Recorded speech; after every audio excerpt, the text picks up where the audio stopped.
30 तारखेला आता मनोज जरांगे तिकीट वाटप करणार आहेत. 17 ते 18 मतदारसंघात एक एक अपक्ष उमेदवार देणार आहेत.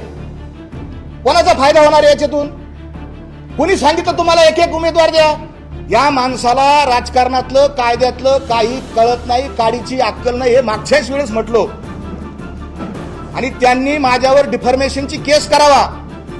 मी कोर्टातून सिद्ध करून देईन की ह्या माणसाला कायद्यातली राजकारणातली अक्कल नाही. वाशीमध्ये ज्या दिवशी मुख्यमंत्र्यांच्या हस्ते यांनी ज्यूस प्याला, आदल्या दिवशी रात्री यानं मटण खाल्लेलं आहे. माझ्याकडे त्याचे व्हिडिओ आहेत. हा माणूस मराठा समाजाला इतके भ्रामक स्वप्न दाखवतो आणि त्याच्यातून याची अधोगती हा समाजाची करणार आहे. यानं डील केलेली आहे, यानं शिटिंग केलेली आहे. मनोज जरांगे यांनी सगळ्या जातीत भांडणं लावली, धर्मात भांडणं लावली आणि आता मनोज जरांगे हे गावागावात भांडणं लावणार. आज 1 महिन्यानंतर जवळपास मी आपल्याबरोबर मनोज जरांगे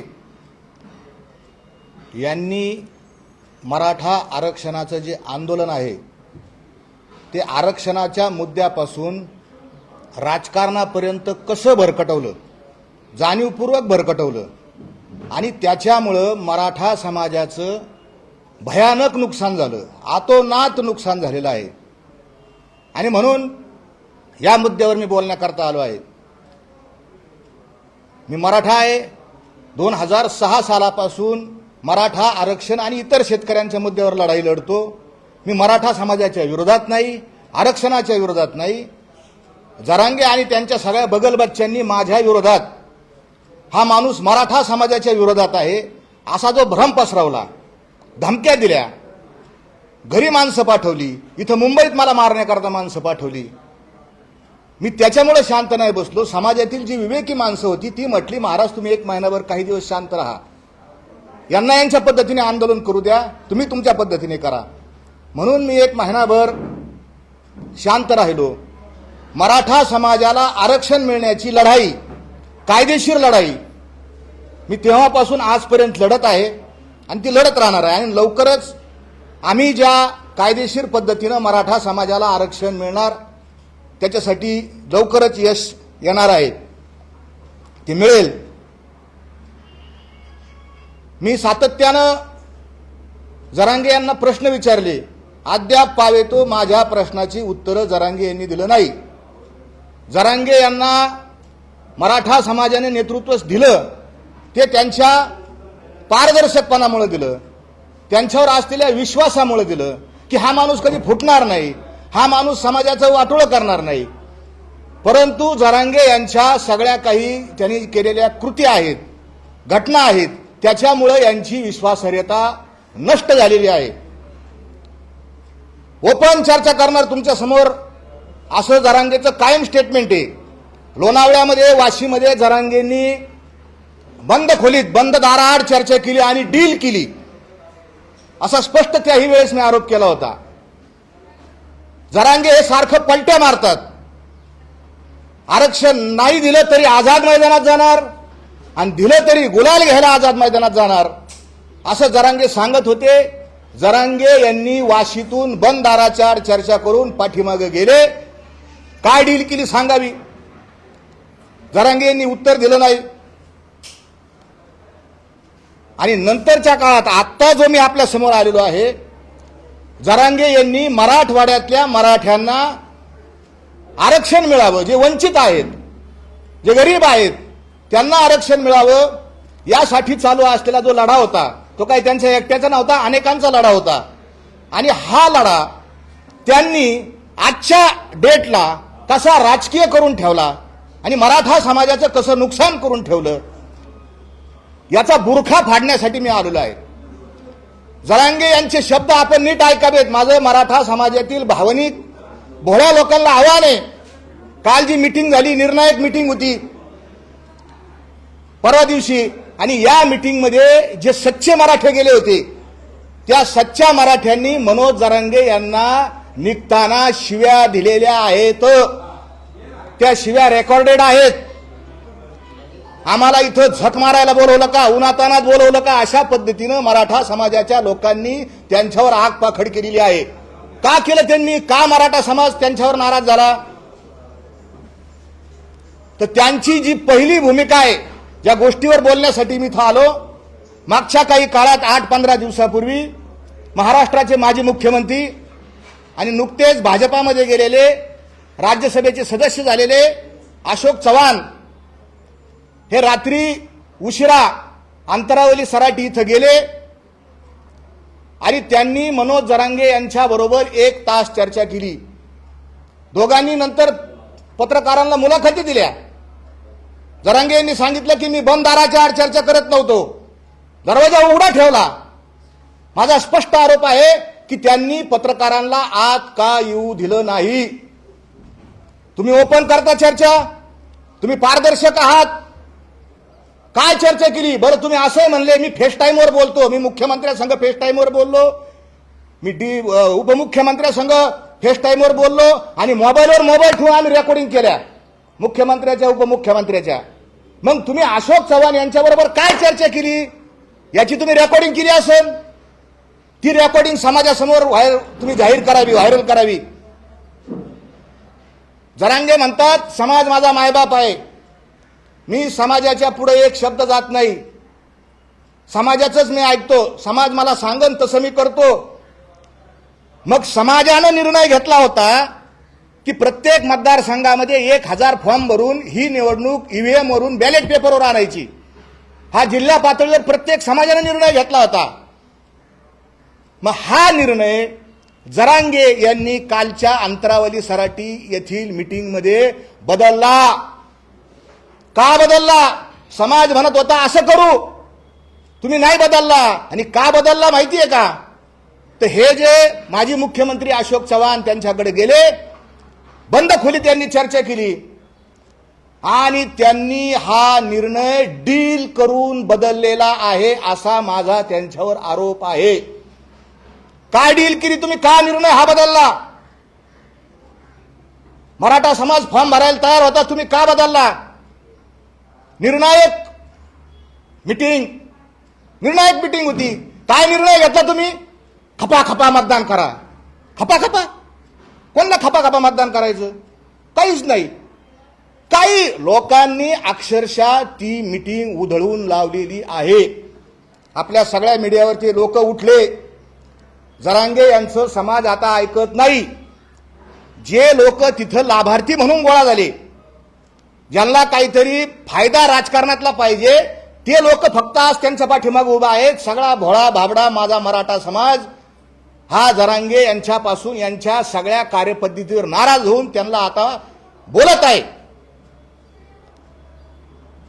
मुळातच मनोज जरांगे यांची लढाई ही गोरगरीब गरजवंत मराठ्यांच्या लेकरा बाळासाठी नव्हती.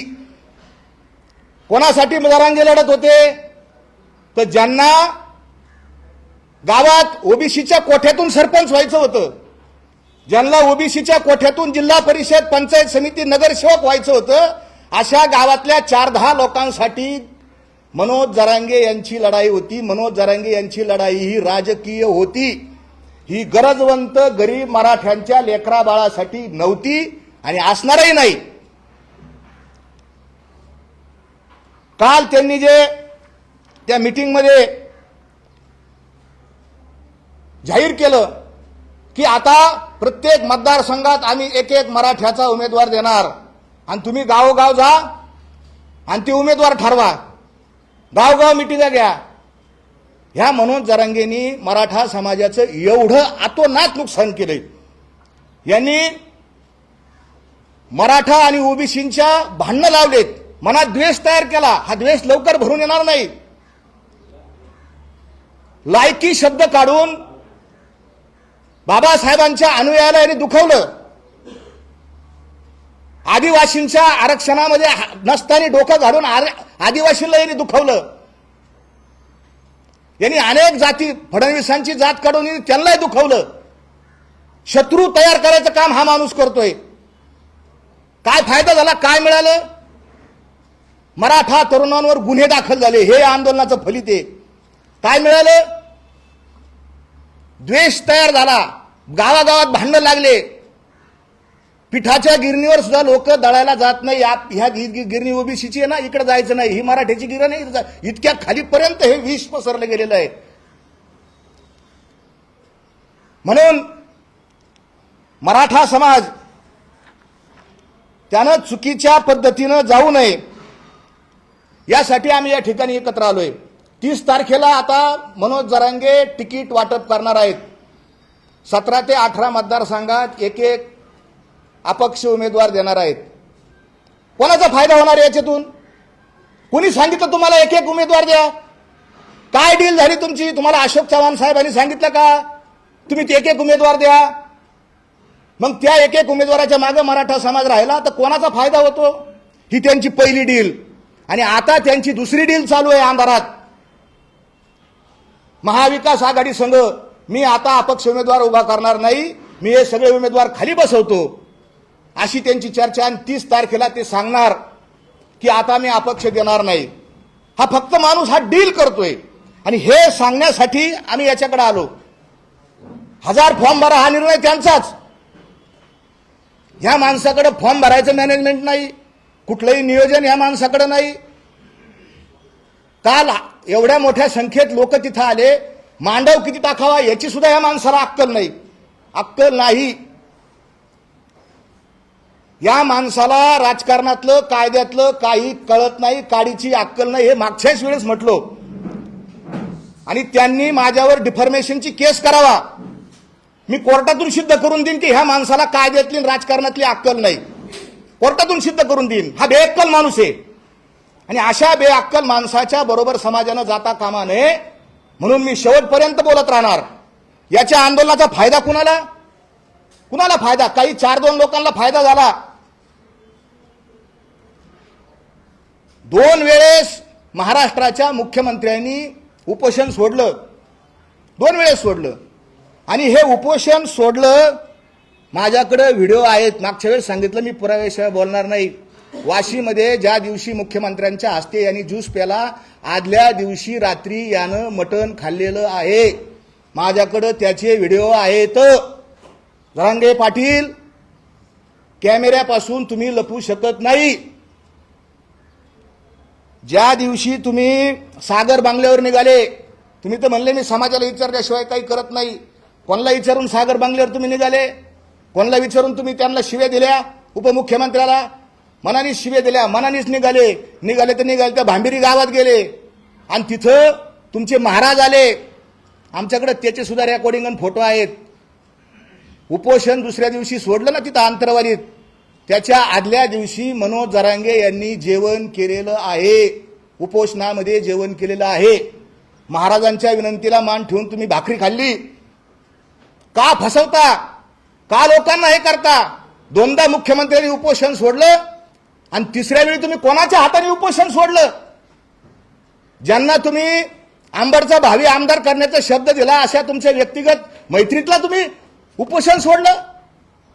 माझा पुढचा आक्षेप असा आहे की याच्या आंदोलनाचा फायदा काही 4-2 लोकांना होतो, मराठा समाजाला होत नाही. ज्यांच्या हाताने उपोषण सोडलं त्या अंतरावली सराटीमध्ये मधल्या त्या माऊलीनं तिसऱ्या दिवशी नवी कुरी गाडी घेतली. कुठून पैसे आले? एसआयटी चौकशीला हा देवेंद्र फडणवीस यांना, उपमुख्यमंत्री देवेंद्र फडणवीस यांना हा माणूस काही दिवसापूर्वी मराठा द्वेष्टा म्हणत होता. याला हाकलून द्या, हा मराठा द्वेष्टा आहे, हा अमका आहे, हा तमका आहे. आणि आज याची भाषा बघा. आज काय बोलतो? फडणवीस साहेब, फडणवीस साहेब, फडणवीस साहेब, फडणवीस साहेब, फडणवीस साहेब. का हो तुम्ही आता फडणवीस साहेब? मग कुठे गेली तुमचं शौर्य? कुठे गेली तुमची हिंमत? तुम्ही घाबरलात. तुम्ही एसआयटी चौकशीला घाबरलात. तुम्ही नार्को टेस्टला घाबरलात. तुम्हाला आव्हान दिलं, तुम्ही माझ्यावर आरोप केले, बलात्कार, विनयभंग, 300 कोटी घेतले, पैसे घेतले. मी म्हणलं माझी नार्को करा आणि तुमची नार्को करा. आहे का तुमच्यात हिंमत नार्को करायची? तुमच्यात हिंमत नार्को करायची नाही. समाजासमोर, या कॅमेऱ्यासमोर इथं होऊ द्या एसआयटी चौकशी, होऊ द्या. का घाबरता तुम्ही? का अटकेला घाबरता? केजरीवाल घाबरले अटकेला? तुम्ही तर थरथर कापायला लागले अटकेला. कारण तुम्हाला माहिती, मला जर अटक झाली माझ्याच एसआयटी चौकशीतून माझे सगळे पैसे, सगळे काळे धंदे उघडकीस येणार आहेत. आणि म्हणून तुम्ही शरणागती पत्करली, म्हणून तुम्ही अशोक चव्हाणांना शरण गेले आणि त्यांना सोयीस्कर होईल असे तुम्ही निर्णय घ्यायला लागले. मनोज जरांगे हा मराठा समाजाचं वाटोळं करणारा माणूस आहे. आणि म्हणून माझं मराठा समाजाला विनंती आहे की अडाणी 1950 सालाच्या आधी अडाणी असलेल्या दलित बांधवांनी महामानव डॉक्टर बाबासाहेब आंबेडकरांसारखा सुशिक्षित बॅरिस्टर PhD डॉक्टर असं नेतृत्व निवडलं. अज्ञानी लोक होती, गरीब होती, भोळी होती, भाबडी जनता होती, त्या अस्पृश्यांनी बाबासाहेबांचं नेतृत्व स्वीकारलं. आज त्यांची प्रगती कुठं झाली? आणि सुज्ञ असलेल्या, विवेकी असलेल्या, सुशिक्षित असलेल्या मराठा समाजानं हा 10वी 12वी छाप पास ना झाला का नापास झाला माहीत नाही, आणि याचं नेतृत्व स्वीकारलं. आणि परिणाम काय झालाय? भयानक परिणाम झालाय. मी नेहमी सांगतो, मी त्या दिवशी सांगितलं होतं की बसचा ड्रायव्हर पेलेला आहे, मराठ्यांनो या बसमधून खाली उतरा. आता काय झालं माहिती का? हा आमचा ड्रायव्हर यांनीच गाडीतून उडी मारली, गाडी मोकार सोडून दिली. मराठ्यांची गाडी आता ही आरक्षणाची गाडी ही भरकटच सुटलेली आहे. आणि त्याला हा एकमेव जबाबदार माणूस आहे. याच्याकडे मॅनेजमेंट नाही, काय नाही, फॉर्म भरायचं काही नाही. या सगळ्या गोष्टी याच्याकडे आहे. कालच्या त्याच्यामध्ये त्यांनी स्वतः कबूल केलं की लोकसभेत आपलं काही गुंतलं नाही. त्याचे शब्द येतं, लोकसभेत आपलं काही गुंतलं नाही. आरक्षण जे मिळायचं ते खाली राज्यात मिळणार आहे. आरक्षण कुठे मिळणार आहे? लोकसभेला काहीच महत्व नाही असं ते म्हणतात. लोकसभेला मराठ्यांनो, लोकसभेत आपली शक्ती वाया घालू नका. अरे जिथं देशाचं सर्वोच्च राजकारण ठरतं, आपण देशाच्या राजकारणाला, मराठा समाजाला, शेतकऱ्यांना न्याय देऊ शकतो. मराठा हे आपले प्रतिनिधी जाऊ शकतात. आणि तिथं हा माणूस म्हणतो तिथं काय गुंतलेलं नाही. बरं, हा नुसता गोल बिंगतो. एका घडीला म्हणतो मराठ्याला, सरकारला शिव्या देतो, मला द्यायला का जाणं, मला काय सरकारचं काही घेणं देणं नाही. पण दुसऱ्या बाजूला म्हणतो सरकारने आपल्याला काहीच दिलं नाही. आणि दुसऱ्या बाजूला काय म्हणतो, 70 वर्षात जे मिळालं नाही ते आपल्या आंदोलनामुळे मिळालं. 1.5 कोटी मराठी आरक्षणात गेले. देणं यादी जाहीर कर ना. 2 कोटी म्हणतो, कधी 1.5 कोटी म्हणतो. एवढे मराठी आरक्षणात गेले. लिस्ट दाखवून तू किती मराठ्यांना फायदा झाला. लिस्ट पोलिसांकडे किती लोकांकडे गुन्हे दाखल झाले. आयुष्यभर एक गुन्हा दाखल झाला तर तो मुलगा त्या ठिकाणी त्याला सरकारी नोकरी मिळत नाही, खोटं बोलतो, संभ्रम आणि अफवा पसरवणारं भाषा करतो. कालच्या त्यांनी सभेमध्ये त्यांनी भाषणात सांगितलं की वाशिम जिल्ह्यातली एक मुलगी आमची भगिनी आहे, आणि ही भगिनी एका परीक्षेला बसली. तिची 21वी रँक तिची आली. सरकारमध्ये ती प्रशासनात पास झाली, तिची 21वी रँक आली. तिला मंडळाधिकारी, नायब तहसीलदार म्हणून पोस्ट मिळाली. त्याचे स्टेटमेंटवर का आपण मराठा समाजाने हे सगळं काढून वाचावं, आपण वाचत नाही म्हणून आपलं नुकसान होतं, ऐकत नाही. हे व्हिडिओवर बोललेला आहे तो. माझं ती मुलगी 21वी आली, मंडळाधिकारी होणार होती, आणि तिला आपल्या आंदोलनामुळे तिला कुणबीचं सर्टिफिकेट सापडलं. आणि काय चमत्कार झाला, तिची 2री रँक आली आणि ती कलेक्टर झाली. इतका कुठं मूर्खपणा असतो का? मंडळाधिकाऱ्याची डायरेक्ट कलेक्टर, IAS दर्जा. हा माणूस मराठा समाजाला इतके भ्रामक स्वप्न दाखवतो, आणि त्याच्यातून याची अधोगती हा समाजाची करणार आहे. यानं डील केलेली आहे, यानं सिटिंग केलेली आहे, आणि ती सिटिंग समाजाच्या लक्षात यावी म्हणून आज आम्ही या ठिकाणी आलेलो आहे. सगळे सोयरे, सगळे सोयरे, सगळे सोयरे. 3 महिन्यापासून हे महाशय नुसते टाहो फोडतायत. सगळे सोयऱ्याला आरक्षण मिळालं पाहिजे म्हणून मी शेवटची प्रेस घेतली. म्हणलं तुमचं श्रेय तुम्हाला, सगळे सोयरे श्रेय तुम्हाला. त्याच्या लक्षात आलं की आपण ट्रॅपमध्ये फसलोय. कोणत्या ट्रॅपमध्ये? आपणच शब्द सगळे सोयरे हा शब्द कुणी आणला? सगळ्या सोयऱ्यांना आरक्षण मिळावं हा कुणी आणला? हा मनोज जरांगे यांचा शब्द आहे. आणि कालच्या मीटिंगमध्ये काय म्हणले माहिती की ते सगळे सोयरे हा शब्द न्यायाधीशांचा आहे. नीट ऐका, आपण सगळे सोयरे हा शब्द न्यायाधीशांचा. अरे सगळे सोयरे तू आणलं बाबा, तू सगळ्या सोयऱ्याला आरक्षण दे. न्यायाधीशावर का ढकलतो? न्यायाधीश तर बिचारे प्रयत्न करत होते संविधानिक कायदेशीर मार्गाने ओबीसीला काही धक्का न लागता, कोणाला त्रास न होता, ते सगळे न्यायाधीश, ते सगळे अभ्यासक प्रयत्न करत होते. आणि माझी अशीच भूमिका आहे. मराठा समाज हा देणारा समाज आहे.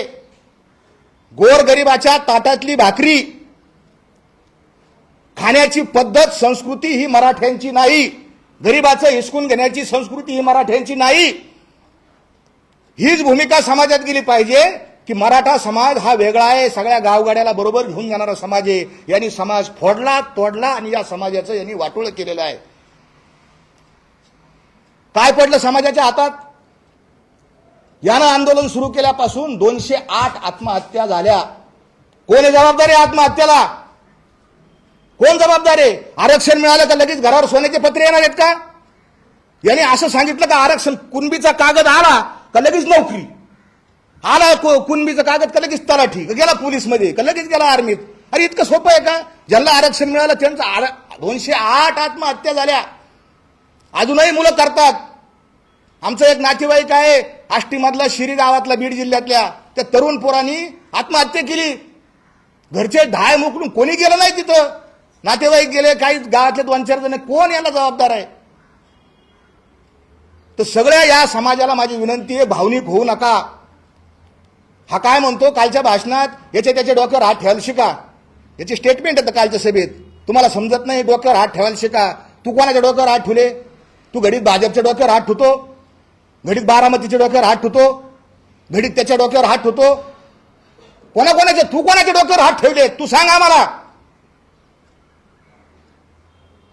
तर या मुद्द्यावर समाजाचं जाऊ नये म्हणून, समाजाचं नुकसान होऊ नये म्हणून आम्ही आलो. पूर्वी मराठा क्रांती मोर्चा हा सामूहिक निर्णय घेत होता. समन्वयक असतील, हे असतील, आणि मराठा क्रांती मोर्चाच्या निमित्तानं सारथीसारखी संस्था निर्माण झाली. हे त्याचं फलित आहे. अण्णासाहेब पाटील महामंडळाचं पुनरुज्जीवन झालं. सामूहिक निर्णय. वसतिगृह, शिक्षणामध्ये मुलांना मुलींना सवलती मिळाल्या, फी मध्ये सवलत मिळाली, नोकर भरती झाली. हे मराठा क्रांती मोर्चाचं फलित आहे. 1-2 त्या समन्वयक पण नालायक लोक निघाले, त्याच्यात काही शंका नाही. असतातच पाची बोटं हाताला सारखी असत नाहीत. पण मिळालं काय आणि ह्यांच्या ह्याच्यातून मिळालं काय? तर उद्याच्या 30 तारखेला मराठवाडा आरक्षण चळवळ उद्याच्या 30 तारखेला तिकीट वाटप जाहीर करणार आहे. मनोज जरांगे यांनी सगळ्या जातीत भांडणं लावली, धर्मात भांडणं लावली, आणि आता मनोज जरांगे हे गावागावात भांडणं लावणार. त्या दिवशी त्यांनी काय सांगितलं? गावागावात जा, तुम्ही तर थांबू नका, निघा निघा, असंच बोलत होते. लोकांनी ती सभा उधळून लावली. ऐकलंच नाही जरांगेंचं. जा म्हणला गावाकडं, आणि गावाकडे जाऊन काय करा? गावच्या मंदिरात बैठक घ्या, सगळे मराठी गोळा करा आणि तुम्ही उमेदवार ठरवा. अरे इथं ग्रामपंचायतीच्या निवडणुकीत भाऊ भावाचं ऐकत नाही ना, आम्ही लोकसभेचा उमेदवार आणि गावाच्या मारुतीच्या मंदिरात ठरवायचं. काय होणार मिटिंग झाल्यावर? ग्रामसभेच्या मिटिंगा होतात, ह्या मिटिंगा होतात, काय होतं? भांडणं मारामाऱ्या. यांनी ओबीसी मराठ्यात भांडणं लावले, आदिवासी मराठ्यात भांडणं लावले, शेड्यूल कास्ट आणि मराठ्यात भांडणं लावले. आता हा मराठ्यात गावागावात भांडणं एकमेकाचे डोके फोडायला लागणार. तर याच्यासाठी समाजानं जागृत होऊन बोलणं गरजेचं आहे. यानं डील केली, याच्यापासून सावध राहा. अशोक चव्हाणांबरोबर तुम्ही काय बोलले हे तुम्ही समाज माध्यमांसमोर जाहीर करा, नाही तर तुम्ही नार्को टेस्टला तयार व्हा. आणि आता पुढची जी तुमची डील चालू आहे महाविकास आघाडी बरोबर, की अपक्ष उमेदवार मी देणार नाही, मी बरोबर थांबितो, ती डील काय आहे ते तुम्ही जाहीर करा. यासाठी मी इथं आलेलो आहे, समाजाला जागृत करण्यासाठी.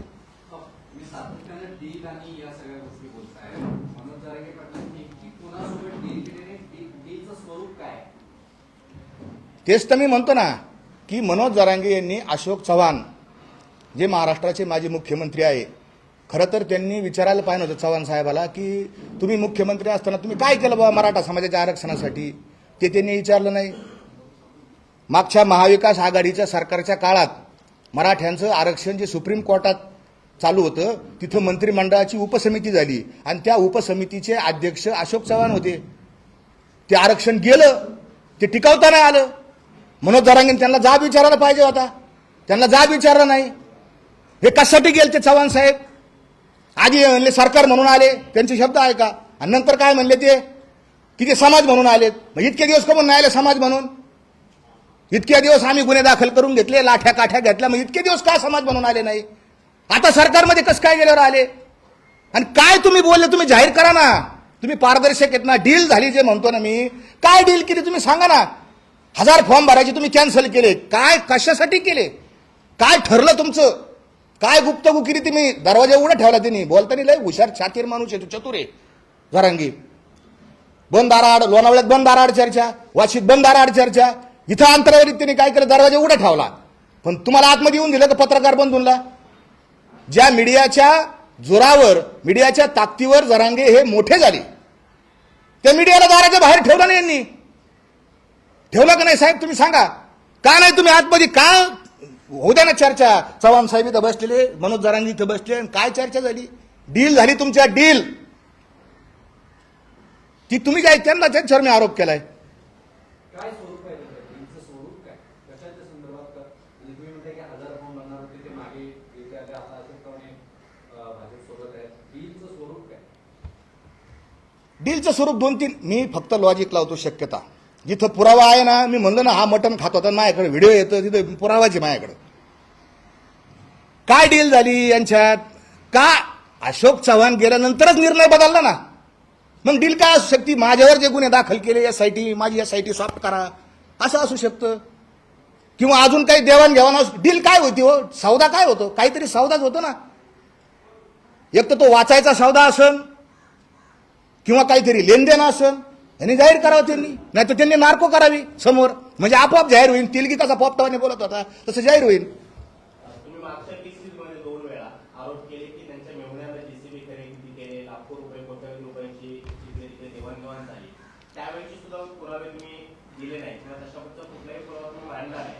आता तुम्ही म्हणताय की अशोक चव्हाण यांच्यासोबत भेटीगाठी होत आहेत, डील होते. तर मग अशोक चव्हाण भाजपात आहे, त्यांची भाजपच्या नेत्यांसोबत डील होते असं म्हणणं नाही.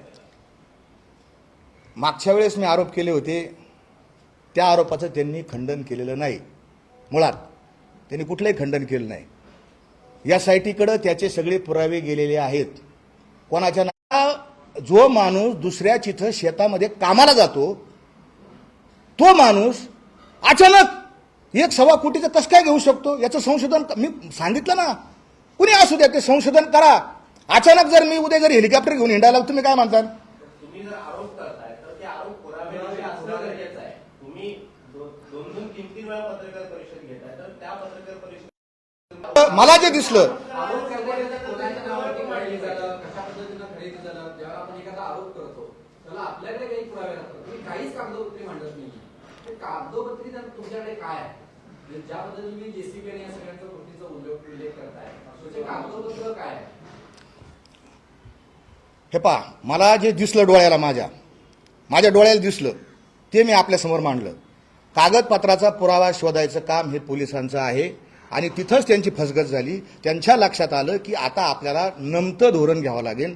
आणि म्हणून त्यांनी मी लॉजिक मांडलं साहेब तुमच्याबरोबर. आरोप केले, त्यांनी तर माझ्यावर काही आरोप केले. बलात्काराचा आरोप केला त्यांनी माझ्यावर. काय पुरावा दिला त्यांनी? माझ्यावर 300 कोटी रुपये मी मालक आहे, संपत्ती जमा केली, माझ्यावर आरोप केला. अरे मला जे दिसलंय त्यांनी तरी सांगा 300 कोटी कुठे येतं? मला जे दिसलं त्याच्या दारात दिसले ना गाड्या.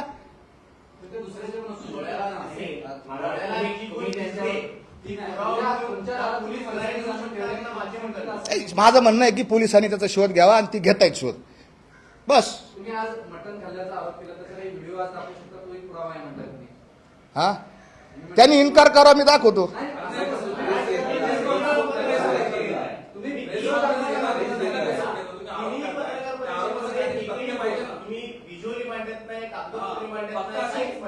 नाही, मी ज्या मुद्द्यासाठी इथं आलो आज, ऐका ना, मी ज्या मुद्द्यासाठी आलो तो मुद्दा फार महत्वाचा आहे.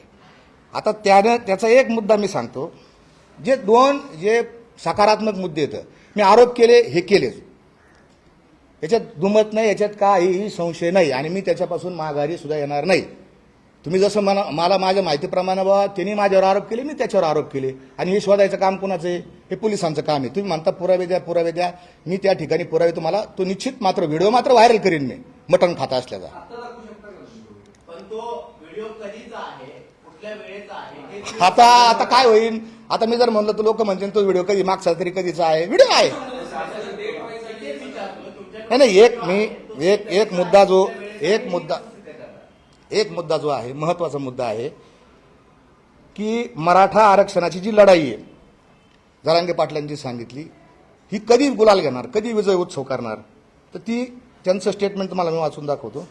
म्हणले होते. या कायद्याच्या मार्फत हे जो कायदा काल बनलाय अधिसूचना निघाल्या याची अंमलबजावणी झाल्याच्या नंतर आणि याच्या मार्फत ज्याची नोंद मिळाली त्याच्या सोयऱ्याला एक प्रमाणपत्र मिळालं की मग विजयी सभा घेणार. जाहीर सभेचं काय? विजयी सभा घेणार आता ते सांगितलं. विजय सभा कुठं रायगडाच्या ते मी वेळेवर डिक्लेअर करणार. तुम्ही अजून एक उत्तर नाही दिलं. एक प्रश्न असा आहे, त्या प्रश्नाचं तुम्ही उत्तर नाही दिलं. तुम्ही म्हणतात की अशोकराव चव्हाण यांच्यासोबत यांची डील झाली, त्याचा अर्थ ती डील भाजपसोबत झाली का? त्या प्रश्नाचं तुम्ही स्पेसिफिक उत्तर द्या. अशोक चव्हाण आता हे पहा. भाजपात आहे. ते ज्यावेळी महाविकास आघाडीमध्ये होते त्यावेळी काही मतभेद होते, त्यांच्यावरती मराठा समाजातील काही लोकांनी आरोप सुद्धा केले होते की त्यांनी व्यवस्थित बाजू सुप्रीम कोर्टामध्ये मांडली नाही, म्हणून सुप्रीम कोर्टात आरक्षण टिकलं नाही. आता त्याच गोष्टीसाठी अशोक चव्हाणांना तुम्ही जबाबदार धरताय का? ते भाजपात आहेत, त्यांना तुम्ही स्वीकारताय का? नाही, अशोक चव्हाण तिथं गेले ते हे सत्य आहे. त्यांनी बंद दाराच्या आड मिटिंग केली हे सत्य आहे. मराठा समाजाने 1000 फॉर्म भरायचा निर्णय घेतला होता, सामाजिक निर्णय होता, सामूहिक निर्णय होता हे सत्य आहे. आणि अशोक चव्हाण गेल्यानंतर मनोज जरांगे यांनी कालच्या मिटिंगमध्ये तो निर्णय बदललेला आहे. दुसरं सत्य काय आहे की अशोक चव्हाण आणि मनोज जरांगे यांची काय चर्चा झाली 1 तासभर, ही चर्चा रेकॉर्डवर नाही. आणि हाच प्रश्न त्यांना विचारला आहे, तुमच्या भेटीनंतर तुम्ही निर्णय बदलला, मग तुम्ही राजकारण करता का? आरक्षणाची लढाई तुम्ही आता तिकीट वाटपापर्यंत आणून ठेवली ना. 30 तारखेला ते तिकीट वाटप करणारे, आपली लढाई काय चालू होती? तिथं आरक्षण मिळावं. आणि आता 30 तारखेला तुम्ही तिकीट वाटप करणारे, हे कुठं चाललंय हे सांगण्याकरता आलोय मी. पण अशोक चव्हाण सध्या भाजपात आहे. मग अशोक चव्हाण जर भेटायला गेले असतील तर ते त्यांच्यासाठी किंवा त्यांच्या वरिष्ठांच्या सांगण्याप्रमाणे किंवा नेत्यांच्या सांगण्याप्रमाणे गेले असतील, याचा तोटा मग कोणाला होतोय? भाजपला. हे नाही, हे समाजाने ठरवावं कोणाला ह्या जरांगे यांच्या भूमिकेचा तोटा आणि फायदा कोणाला होतो हे समाजाने ठरवावं. तुम्ही अशोक चव्हाण यांच्या भेटीनंतर जरांगेंनी निर्णय बदलला, तर अशोक चव्हाण यांना त्यांच्या भेटीसाठी पाठवण्यातलं नेमकं कोण जबाबदार आहे आणि याचा तोटा खरंच भाजपला होईल म्हणून अशोक चव्हाण. मला असं वाटतं की हे प्रश्न आपण अशोक चव्हाण साहेबांना विचारायला पाहिजे होते. हा आम्ही अशोक चव्हाणांना सुद्धा विचारू. हा तुम्ही ज्या पद्धतीने मागणं मांडताय, तसं ही डील भाजपसोबत आहे असं म्हणायचं का? अशोक चव्हाण आता भाजपमध्ये आहेत म्हणून. हे पहा, जरांगेंच्या जे 1000 उमेदवार अर्ज भरण्याचा जो काही निर्णय घेतला होता, सामूहिक निर्णय, हा. त्या निर्णयाचा तोटा भाजपला होणार होता का? आणि म्हणून अशोक चव्हाण जरांगेंना भेटायला गेले होते. स्पष्ट उत्तर द्या. निश्चितच मला असं वाटतं भाजपला तोटा होईल. होणार होता. जरांगे यांच्या भूमिकेमुळे आता साहजिक फायदा होऊ शकतो. जरांगेंनी फायदाच केला ना भाजपचा. सगळेच्या सगळे ओबीसी जरांगेंनी भाजपच्या तिकडे नेऊन घातले ना, शिव्या देऊन देऊन, द्वेष करून करून सगळे ओबीसी तिकडे गेले. जे गावगाडा चालू होता हातवाटा नाही का? पुढे आता आमच म्हणतो की आम्ही एकत्र येतो ना, आम्ही असं येईल तसं, काही एकत्र राहिलं नाही. सगळे ओबीसी त्यांनी तिकडे नेऊन घातलेले येतं, नुकसान केलं त्यांनी समाजाचं. आणि मी तथ्य ठेवलेत आपल्या समोर. म्हणजे जरांगे महाविकास आघाडीच्या विरोधात. अहो हा माणूस, ह्या माणसाला मी आधी सांगितलं, ह्या माणसाला आपण केलेल्या कृतीचे काय परिणाम होतात याची काहीच अक्कल नाही. हा कवाय पलटी मारतो, कधी इकडून कधी तिकडून, कधी इकडून कधी तिकडून. हा माझा आक्षेप आहे, हेच सांगण्यासाठी मी आलोय. तुमचे सहकारी आळेकर यांचा एक फोन कॉल व्हायरल झालाय, त्याच्यामध्ये तुम्ही आळेकर हा त्यांचा एक फोन कॉल व्हायरल झालाय, ऑडिओ क्लिप. हा. तुम्ही लोकांची दिशाभूल करताय असा त्याने आरोप केला. नाही काय झालं, हे पहा त्यांचे जे समर्थक आहेत, तुम्ही आताही वाळेकरांना आताही फोन करून विचारू शकता, काही हरकत नाही. मी त्यांच्याशी त्याच्यानंतर बोललो. त्यांनी मला सांगितलं की ती रेकॉर्डिंग माझी नाहीच आहे असं त्यांनी मला सांगितलं. माझ्याकडे रेकॉर्ड येते. त्यांनी ती नाकारली पहिली गोष्ट. आणि मला त्यांनी सांगितलं की तुमच्यावर का आरोप करू? जरांगेमुळं आमचं नुकसान झालंय. आम्ही 5 वर्षाची शिक्षा आम्हाला लागली. कोणामुळे लागली? बारस्कर महाराजांमुळे नाही लागली. वाळेकरला शिक्षा लागली नाही, खुनेंना शिक्षा नाही लागली, त्यांच्यामुळे लागलेली शिक्षा. आणि ते येऊन तुमच्या समोर बोललेले आहेत, तुमच्या समोर बोललेत. दबाव असं तुम्हाला कळलं असतं ना, दबावातून केलं का काय केलं? बरं मी तिथं नाही उपस्थित. हा मला निश्चित माहिती होतं. आणि मी त्याला एवढं सांगितलं की खरं असन, सत्य असन तर तुम्ही बोललं पाहिजे, समाज माध्यमासमोर येऊन बोललं पाहिजे. आणि ते आले आणि इथं बोलले प्रेसमध्ये. वाळेकरांची ती रेकॉर्डिंग तुमच्याकडे आहे? ती रेकॉर्डिंग माझी नाही म्हणता आहे ना, ती समोर आणू शकता का? आता नाही आहे, म्हणलेले आहेत ते वाळेकर, बिलकुल म्हणलेले आहेत. ठीक आहे. पुढच्या तुम्ही जेसीबी आणि पुढच्या वेळेस मी आमची लढाई चालू आहे. पुढच्या वेळेस हे आत्ता हे राहिलं परत तुमचं ऐकून, हेच महत्वाचं होतं. पुढच्या वेळेस हे पाय काय म्हणले हे ऐका, परत एकदा ऐका. प्रदर्शन घेण्यासाठी चाललोय. तुम्ही म्हणाले होते की ज्यावेळेस आरक्षण मिळेल तेव्हा तसंच हा नाही हा बरं, ते काय म्हटले होते ऐका ना, काय ऐका ना, मी ते जे काय म्हटले होते माझा मुद्दा समजून घ्या. ते जे म्हटले होते की पहिला दाखला मिळाल्यानंतर मी विजयाची सभा घेईन. पहिला दाखला मिळवण्यासाठी आमचे प्रयत्न चालू आहे, आमची लढाई चालू आहे आणि येत्या काही दिवसातच पहिला दाखला मिळून जाईल आणि त्यावेळेस यांचा फुगा फुटेल. मी निश्चितच आपल्यासमोर येईन. तुम्ही आता 3 पत्रकार परिषदा घेतल्या आणि जरांगे यांच्यावरती आरोप केले, जरांगे कसे चुकीचे आहेत ते तुम्ही सांगताय. मग हां. तुम्ही समाजात थेट जाऊन जरांगेबद्दल हो बिलकुल, मी समाजात जाणार, का म्हणत नाही? मी समाजात जाणार. मी बिलकुल तुमच्या प्रश्नाचा मी आदर करतो. मी समाजात जाणार, भलेही काही 10, 20, 50 माणसं असू, भलेही ती मला गोळ्या घालायला तयार असू, मला मारायला तयार असू. माझा संविधानावर कायद्यावर विश्वास आहे. संविधानाने आम्हाला बोलण्याचं स्वातंत्र्य दिलेलं आहे. आम्ही बोलू शकतो. कुणीही कोणाची मुस्कटदाबी करू शकत नाही. मला जे सत्य गवसलं ते मी समाजासमोर जाऊन निश्चित मांडणार. तुम्ही कोर टीम मध्ये होतात याआधी असं तुम्ही म्हणाला होता. तुम्ही खरंच कोर टीम मध्ये होतात की सरकार आणि त्या जरांगेंची जी काही कोर टीम होती त्याच्यामध्ये दुवा होण्याचं काम करत होता? कोर टीममध्ये मी होतो आणि निश्चितच त्या प्रशासनाकडे जातही होतो. मी दुवा साधण्याचं काम मानता येणार नाही, पण काही त्या सगळे सोयरे जे ड्राफ्ट असन, काही आसन शासन निर्णय त्याच्यामध्ये काही योग्य अयोग्य करण्यासाठी आम्ही जात होतो.